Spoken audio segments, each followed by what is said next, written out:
lalu formasinya itu diberikan sesuai dengan kebutuhan bidang masing-masing, PU berapa, Dinas berapa, kesehatan berapa. Yang tahu mengenai kebutuhan itu memang seharusnya ada di sektor. Nah, untuk guru tentu ada di sektor pendidikan dan kebudayaan. Makanya saya menawarkan ke Pak Wamendikbud, mari kita bikin sensus guru. Juga sensus tenaga kependidikan. Head to head, Pak, kita datang ke sekolah, kita cari itu satu-satu yang namanya guru. Benar nggak di sekolah? Maaf Pak Wamen, guru di sini guru honorer. Ya, semua guru, Pak. Semua guru yang dikatakan guru itu kan mengajar, tidak perlu dia PNS atau non PNS. Untuk mengetahui rasio kita itu berapa sih? Tadi kan Pak Wamen sudah sampaikan, rasio kita itu sudah terlalu tinggi.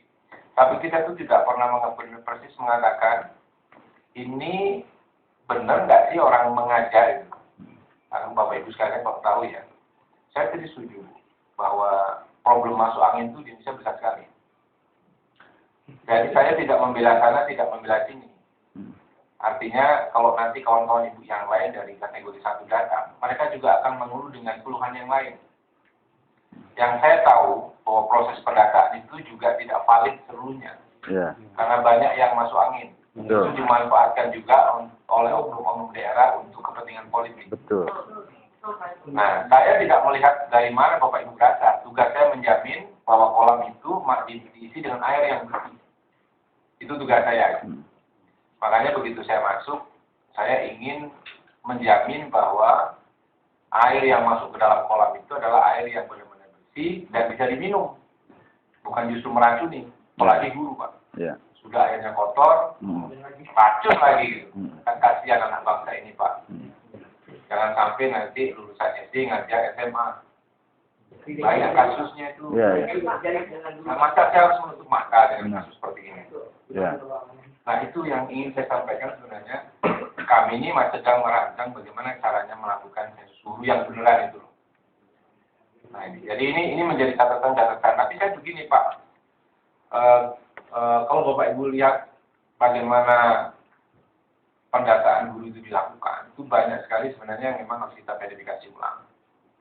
Mengapa tadi muncul 67-72 ribu? Jadi itu sebenarnya pendataan ulang yang yang datanya itu beda-beda.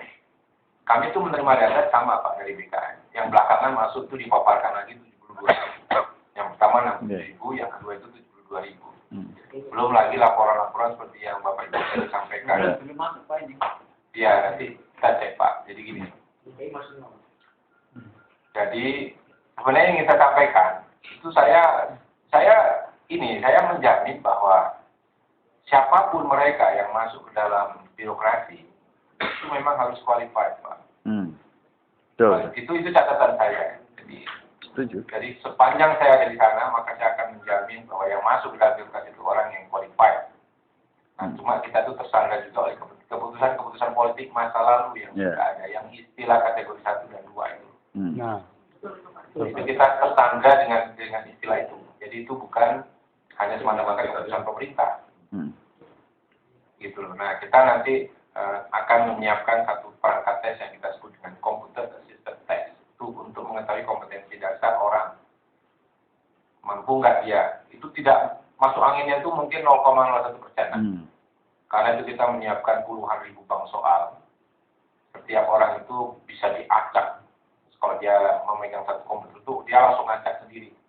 Dan dalam 1,5 jam orang itu bisa tahu dia lulus nggak lulus dan langsung diberikan sertifikat. Jadi nggak dimalamkan lagi. Kalau sekarang kan dimalamkan lagi, diolah lagi, kemudian mana yang bisa masuk segala macam. Nah ini. Jadi kan tadi mengenai data. Kalau saya sih sepakat kita nanti akan data itu kita olah melalui sensus guru. Dari data itulah kemudian kita lakukan kebijakan berikutnya itu. Seperti apa sebenarnya profil sensus guru yang sekarang kita miliki gitu. Apalagi memang banyak juga persoalan-persoalan seperti itu tadi disampaikan itu. Jadi kalau menghadapi masalah-masalah ini lapor kepada saya, Bu. Karena saya akan minta orang itu dipecat aja gitu. Setuju, Pak. Sebab itu merusak kepentingan negara yang besar. Dan saya mendapatkan laporan itu, saya catat langsung dan saya minta kepala BKN turunkan tim verifikasi benar apa tidak, kalau benar jatuhkan sanksi disiplin pegawai negeri sipil. Nah itu, jadi hal semacam ini perlu kita tindak tegas. Soalnya banyak sekali hal-hal yang tadi itu yang orang bermain gitu. Nah saya sendiri seperti Pak Musliar itu juga menanggung beban karena saya banyak ponoan juga, tolong dong masa honorer diabaikan. Tapi saya kan nggak mungkin bisa, ini kan praktek-praktek Rasulullah kan juga sering disampaikan gitu, bahwa kita tidak boleh memasukkan kepentingan pribadi dalam jabatan kita gitu ya. Jadi Bapak Ibu sekalian harus ngerti bahwa kami ini adalah pejabat publik yang punya privilege publik. Kami juga punya keluarga. Honorer-honorer yang di belakang kami itu juga banyak, tapi kami tidak membuat keputusan atas kepentingan pribadi. Keputusan saya adalah menyelamatkan bangsa dan negara ini, Pak. Korupsi itu terjadi di mana-mana, di ranah politik, di ranah birokrasi, di ranah penegakan hukum. Kalau bukan kita yang menyelamatkan bangsa dan negara ini, siapa lagi, Pak? Itu loh. Jadi, nah, gini, saya akan coba yang terbaik untuk menyelesaikan persoalan ini dengan Pak Menteri segala macam. Tapi patokan saya, orang tadi saya istilahkan yang masuk ke dalam birokrasi harus benar-benar yang qualified, sesuai dengan kebutuhan kompetensi yang dia miliki. Cara itulah yang harus kita pakai. Nah, ke depan kita akan bagi dua aparatur sipil itu, pegawai negeri sipil dan pegawai tidak tetap pemerintah. Itu ada di dalam rancangan undang-undang aparatur sipil negara. Jumlah pegawai negeri sipil itu mungkin sekitar 30-40%. Sisanya adalah pelaksana kebijakan, termasuk tenaga pendidik, tenaga kesehatan, semua tenaga-tenaga fungsional itu kita masukkan sebagai pegawai tidak tetap pemerintah. Basisnya adalah kontrak kinerja. Kesejahteraannya akan dilindungi, masa depannya juga akan dilindungi, segala macam. Jadi tidak perlu, karena sekarang ini orang kalau diangkat menjadi PNS itu langsung hilang semua kinerjanya, karena sudah tercapai menjadi PNS.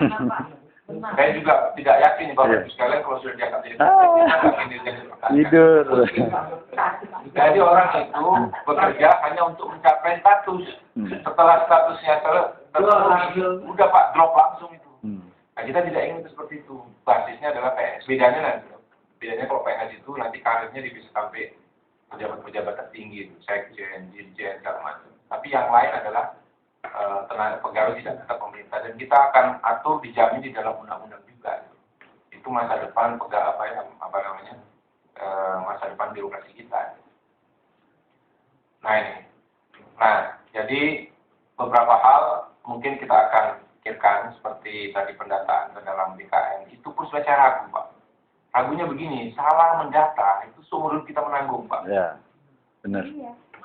Iya, karena sekarang ini banyak masuk angin. Benar. Nah, jadi Bapak Ibu rela nggak kalau orang yang tidak berhak lalu didata dan dimasukkan, lalu dijaga oleh undang-undang, dijaga oleh sebuah peraturan pemerintah, inilah orangnya. Nah, saya lebih senang kita datang ke lapangan dengan teman-teman Kementerian Pendidikan dan Kebudayaan, head to head mendata orang itu, benar nggak nih Pak Muklis, Pak Rahmat ngajar di SMP yang bersangkutan. Udah berapa lama? Nanti kita publish tuh setelah itu. Nah, yang merasa ini nggak pernah nih ngajar di sini. Iya. Kan gitu kira-kira. Itu paling bagus itu. Yang paling pas itu. Tapi saya tidak menjamin kalau tadi permintaannya didata diberikan. Saya curiga sebenarnya. Kalau data itu dimasukkan dan kita salah data, dan orang-orang yang tidak berhak tadi didata dan dimasukkan, habis kita. Itu catatannya ya.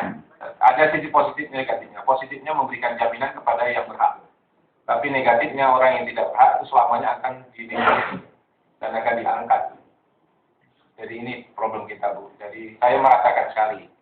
Tapi saya harus menjaga negara dan bangsa ini bisa selamat. Habis, Pak. Negara ini kalau nggak kita jaga itu habis. Iya. Jadi saya minta pengertian pemahaman Bapak Ibu sekalian. Sabar dikit, PP-nya pun sedang kita susun. Saya lagi nyari cara bagaimana supaya orang-orang memang berhak itu bisa diangkat. Tapi orang-orang yang tidak berhak, itu kita singkirkan dari daftar. Pak, tambahan Pak. Silakan. Ini dari DKI sedikit masukan. Ini di DKI ini kan begini Pak, kasusnya itu ada guru bantu swasta, ada guru honor. Kemudian PP ini kan akan segera turunnya Pak ya, di mana di situ untuk kategori 1 itu mengakomodir hampir 6.000 guru bantu swasta. Nah, bagaimana nanti nih mengaturnya? Sementara nih guru bantu itu kan nanti ketika PNS itu harus ditempatkan di sekolah negeri gitu loh. Sementara sekarang aja nih Pak yang terjadi dilihat di lapangan gitu ya. itu dengan ada sertifikasi 24 jam dan guru bantu yang kemarin itu diangkat, itu guru honor itu hampir sudah ibaratnya tidak dapat jam Pak, gitu loh. Nah bagaimana ini? Apakah guru swasta ini harus ke negeri? Apa sebenarnya swasta aja gitu loh Pak? Itu yang mungkin dipertimbangkan juga untuk masukkan PP ini di DKI. Ya, Khusus untuk gimana, DKI ini. Pak? Ini sudah kompetensinya Pak Miliar. Iya. Ya memang kenapa kita memberikan beban kepada guru itu untuk mengajar 24 jam itu. Memang itulah beban kerja. Kami dosen, Pak Eko juga dosen, saya juga dosen. Ada BKD namanya beban kerja dosen. Karena dosen yang berkompeten itu dan guru yang berkompeten itu harus mengajar profesional dengan tugas 24 jam. Kalau kurang dari 24 jam, mereka tidak boleh menerima tunjangan sertifikat. Ini yang kita lakukan. Setuju. Lalu persoalan di lapangan kan karena jumlah guru sudah cukup itu Pak Wakan. Guru sudah cukup, apalagi di sekolah SMP 1. Jumlah guru sudah cukup. Kalau ditotalkan tidak cukup dia 24 jam mengajar. Kalau hanya mengajar di sini. Makanya dia pergi ngajar kemana-mana, ada yang ke swasta tanpa digaji. Nah, yang ditakutkan kawan ini, ketika dia pergi ke swasta, tentu guru yang dihonori oleh yayasan itu tidak dapat jam mengajar jadinya lagi kan. Itu yang membuat repot juga. Artinya memang jumlah guru sudah cukup. Kita mau coba formulasinya seperti apa nanti nih Mas. Pokoknya tidak akan mengganggu itulah. Kalau perlu kan Pak Anu sudah berjanji Pak Menpan sudah berjanji dari di konsideran ketiganya bahwa dia belum tentu diangkat di situ. Bersedia ditempatkan di mana saja di Indonesia. Kalau begitu Pak ya. Jadi yang 30% tadi ini. Itu di DKI di transitionnya Pak. Karena kalau saya waktu saya pelajari tahun 2011 guru bantu swasta yang khusus DKI. Saya pelajari di DKI. Itu adalah daerah kecil. Kenapa Pak ketika sudah berjalan sekarang mereka masuk ranah sekolah negeri? Ya. Itu yang kedua, Pak, mohon maaf. Ya. Ada yang tadi 24 jam. Setelah saya pelajari ternyata di bidang studi SMP SMA itu tidak mungkin mencapai 24 jam. Kenapa? Seperti matematika itu yang kelas 1 sampai kelas 5 tidak sampai 24 jam. Kayaknya ada sesuatu yang dipaksakan. Jadi yang dicari itu jam, bukan kualitas, Pak. Itu yang saya itu bisa ya, maaf. Itu soalnya kalau kuantitas saja belum bisa dipenuhi oleh guru, apalah lagi kualitas. Itu karena kita jadi pertanyaan Mas ini. Pertanyaannya, mungkin teman-teman mereka biar dan mereka fokus dulu nih kita fokus yang pertanyaan Mas ini bagaimana solusinya nanti. Jadi orang itu ketika akan dites 30% ini dia harus bersedia di tempatnya di mana. Jadi belum tentu akan di situ dia ditaruh. Itulah masalah kita sebenarnya. Kami juga survei juga dengan guru-guru yang negeri. Dulu katanya bahwa guru itu harus stay di sekolah, nggak boleh keluar, karena itu akan mengganggu. Tapi sekarang dengan adanya aturan 24 jam, satu sekolah itu guru pada bentar-bentar, Pak. Jadi begini Pak, maksudnya Mas DKI ini begini Pak. Tenaga honor yang dibiayai PP dan APBN itu ada di swasta mereka. Kalau PP ini diputuskan, mereka udah pasti masuk kategori 1 dan diangkat tanpa tes, menggusur mereka yang honor. Yang 11.000. 11.000 ini. Dari swasta dia. Padahal mereka nggak pernah bekerja di negeri, tapi wiyata baktinya di swasta. Tapi karena dia di karena salah nih Pak, salah semua. PP 48 salah, surat edaran memang salah, surat edaran PP itu juga masalah. Tenaga honor dibiayai APBD APBN.